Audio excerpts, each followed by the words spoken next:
Well, hello. We adopted a dog.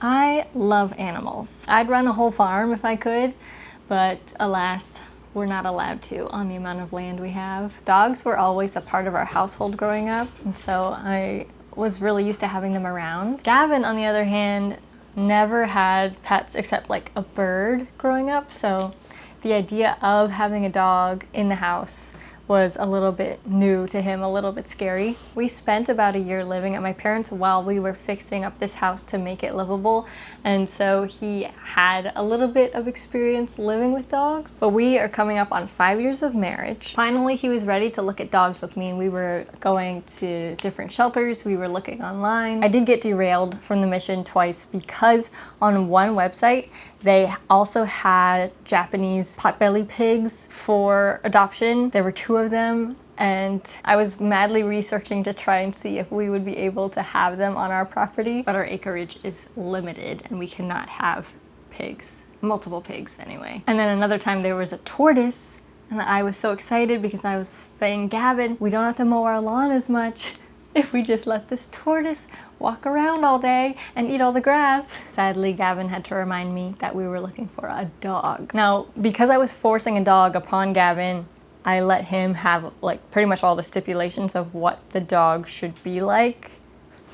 Cool looking, middle-aged, not super sheddy, not too slobbery, and not too energetic with like a lot of athletic needs. So I got back on track and we met 3 dogs before adopting our dog. The first 2 were at the same shelter and they were not quite the right fit. We picked 2 dogs and then we sat down in the waiting room, and there's a hallway that goes back to where they keep all the dogs, and there's a door. We could hear this dog literally slamming itself into the walls with excitement.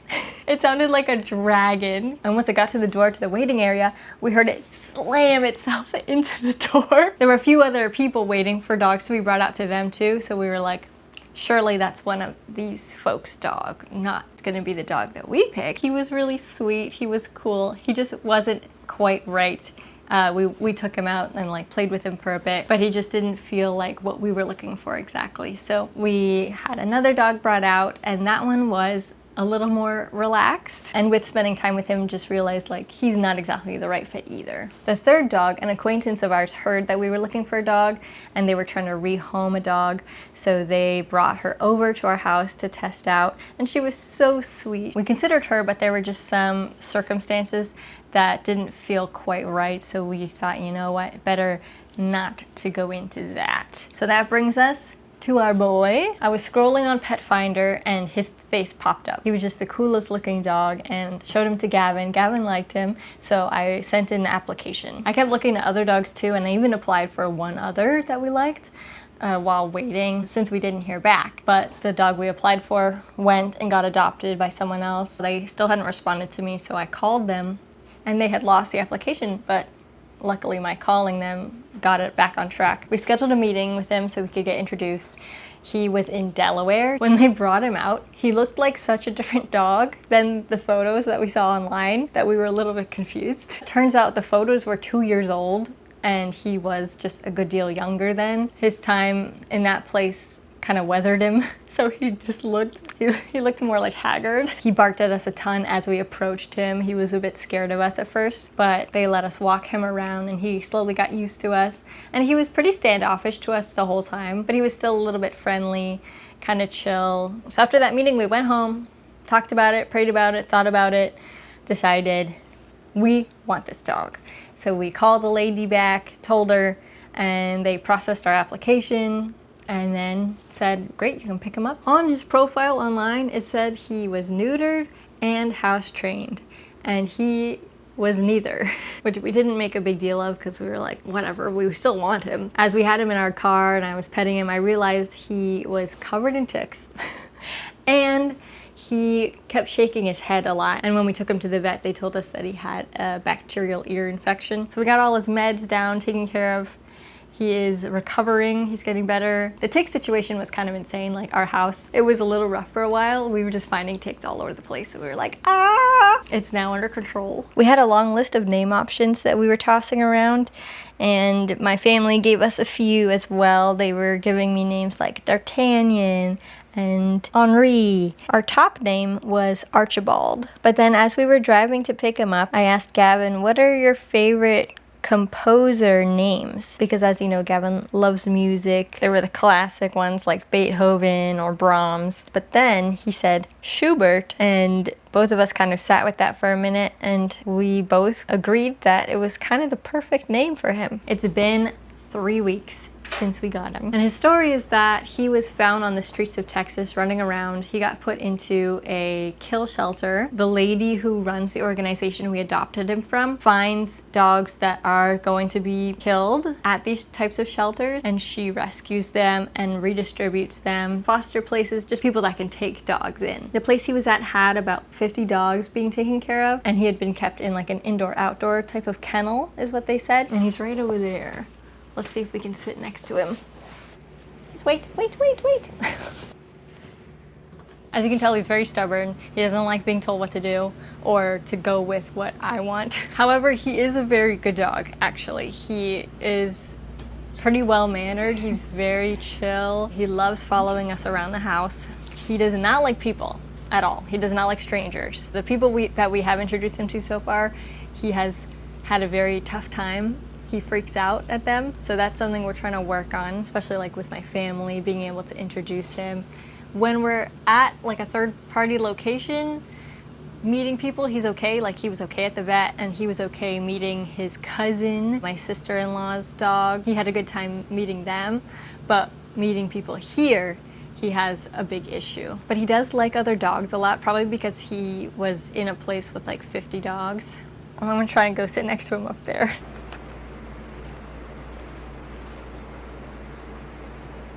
But he's a very sweet boy. He's getting more and more confident and comfortable. Just this week, we decided to start letting him onto the sofa. So he is loving his sofa time for sure.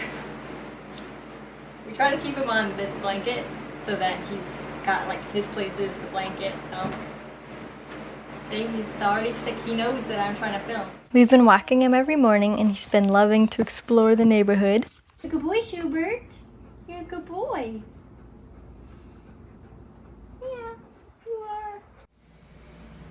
The first day or so, he was really trying to figure it all out, like where was he, who were we, what was going on. But he liked us well enough, which was cool. He got pretty comfortable with us pretty quickly. He liked to hang out in the kitchen while we were in there cooking or prepping. If we were in the living room, he would come and sit or lay down near us. Obviously, he wanted to see where we were and what we were doing. He's very nosy and obviously just like anxious. He loves getting brushed. I think some of that is because he had so many ticks and whatever itchiness going on in his ears, on his body. So getting brushed probably felt really good. The first few days he would get spooked if we came out of doors or popped around a corner or came towards him too quickly. Obviously he had some trauma with humans, so he has trouble trusting them and trusting us, but amazingly, he has learned to trust us pretty quickly. The first thing he did was shove the furniture, like our sofa chairs. He just shoved them. He really loves rubbing his body and his face on pillows and blankets and furniture. So he was just trying to do that and inadvertently moved the furniture. He loves running around in the yard. We got him a 30-foot leash, so I just kind of tie it to myself or I hold it and we just kind of prance around together. I don't want to let him off the leash in the yard. I'm not sure what he would do, obviously, so he might just have to be leashed in the yard forever, or if we end up fencing part of it or something like that, then he could run around more freely. The mimosa tree was in bloom, so I was picking the flowers to make some tea, and he was being very patient and waiting for me. If you watched my garden video and you told me to fence my garden beds and you noticed that they are not fenced, I'm embarrassed to say that I never fenced them, but I still plan to. But so far nothing's gotten eaten. Side note, mimosa flower tea is actually really good, and it's believed to make you happier, like just to make you feel more at ease and more peaceful. So since we got him, I've been trying to make the tea every day for Gavin. He loves to play. Every time we go from inside to outside, or if I've come home from being away, he wants to play with me right away. He's got a stuffed pheasant and a plushy donut, and he loves to play tug-of-war and fetch with them, which is cool because when we met him, we weren't sure if he would be a playful type, and it's cool to see this side of him come out. He actually has a great sense of humor, which is really fun. But like I mentioned before, he loves rubbing his whole body and his face especially into plushy surfaces and cushions. So he took 2 cushions right away off of the sofa chairs, and we decided that those can be his cushions. We wanted him to feel like he could comfort himself if he wanted to with the cushions. But I honestly think that it's because he had an ear infection. I think it just felt really good on his ears. But it's really funny to see. He hasn't done it since he got his medication for it, so I'm hoping that he's just a lot less itchy now and is more comfortable, so he doesn't need to be doing that anymore. We've had a few heat waves so far while we've had him, and we don't have central AC, we just have a window unit upstairs.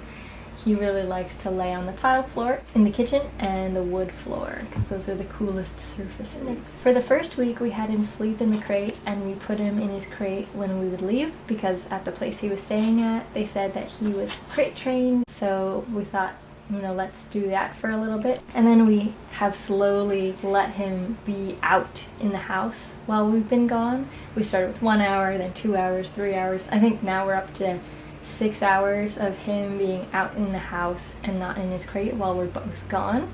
And it's gone really well. He hasn't messed with anything, he hasn't destroyed anything. We give him something nice to munch on when we leave, so he has a little bit of activity, but he really just seems to want to lounge around, and he doesn't seem too stressed when we leave, which is cool. Every time I leave a room or go anywhere, he follows very close behind me. I think that part of that is his anxiety and just checking in and making sure of what everybody's doing, what everybody's up to.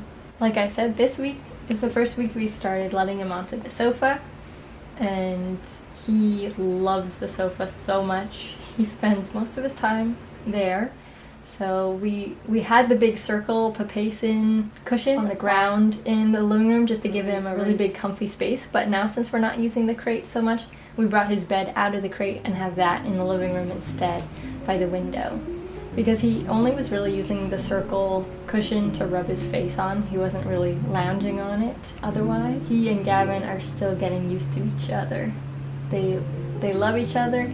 They're just both trying to figure each other out. On his profile online, it said that he was a Picardy Shepherd mix, but then when we got the paperwork and I was reading it over, it said that he was a Schnauzer mix. And then on some more paperwork, it said he was a German wire-haired pointer mix. So obviously nobody really knows what he is, and everybody was just making their best guess. We've already taught him sit and lie down. When I say things like leash or outside or wait or walk, he definitely seems to understand what I'm saying. I did do some research into the temperament of Picardy Shepherds because I wanted to know what we were getting into, even if he is mixed or what exactly, I'm not sure, but I think that he does match up with a lot of the things that I was reading, like his stubbornness, his cleverness, his sense of humor. He'll run around me in circles, so I feel like he definitely has the shepherding tendency. Just still trying to figure out exactly what motivates him.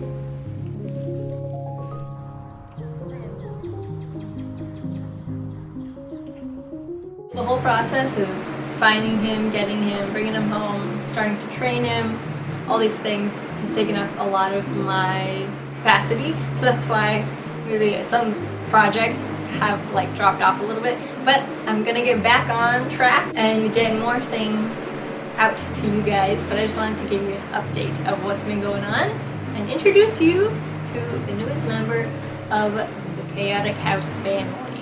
If anyone has ever had a Schnauzer, German wire-haired pointer, or a Picardy Shepherd, and you have advice, let me know. Thanks so much for watching. Thanks for being here. I'll see you in the next one. Bye. Woodlily, woodlily. The life of Rosalind is the life for